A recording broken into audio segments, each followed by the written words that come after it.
Assalamualaikum warahmatullahi wabarakatuh. Kali ini kita akan belajar memahami tentang segitiga exposure. Nah, apa itu segitiga exposure? Mari kita bahas.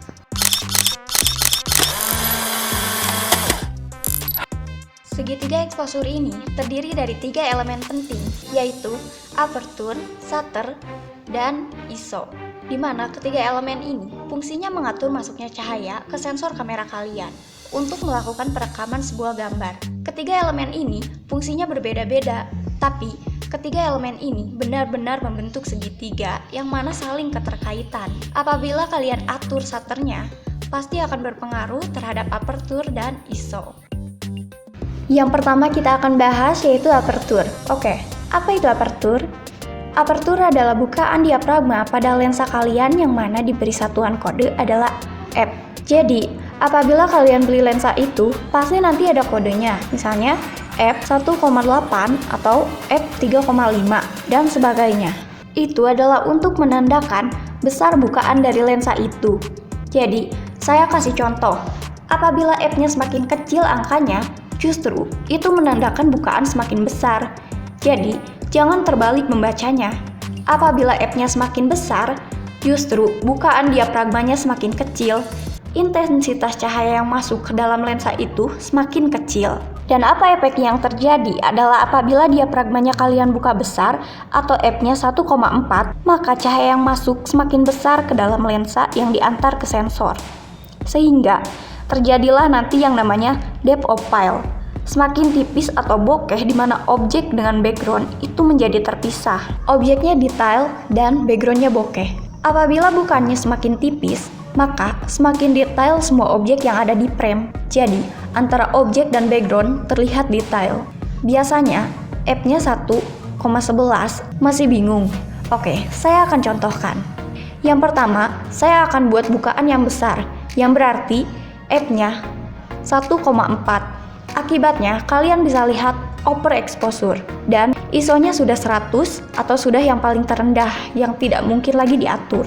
Nah, terus apa yang harus dilakukan untuk membuat exposure ini menjadi dinamis atau benar pencahayaannya? Yaitu shutter speed. Maka shutter speednya harus diperbesar. Dan kalau sudah, kalian bisa lihat objek dengan background menjadi terpisah. Gelas ini menjadi detail dan backgroundnya bokeh. Inilah yang terjadi jika kalian mengaturnya dengan f-nya rendah atau bukaannya besar. Apabila kalian setting f-nya semakin tinggi, misalnya 12, 16, 22, maka intensitas cahayanya semakin kecil yang masuk ke dalam sensor.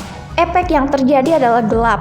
Nah, seperti yang tadi kalian atur shutter speed-nya dan ISO-nya naikin, supaya dinamis gambarnya jadi pas seperti ini. Dan kalian bisa lihat di mana gelas ini dan background sekarang sama-sama terlihat jelas. Jadi, aperture itu fungsinya untuk membuat bokeh atau detail gambar. Itulah gunanya aperture. Yang kedua adalah shutter speed. Apa itu shutter speed? Shutter speed merupakan ukuran kecepatan buka tutup jendela sensor atau selama apa sensor menerima cahaya. Kecepatan shutter diukur dalam satuan second.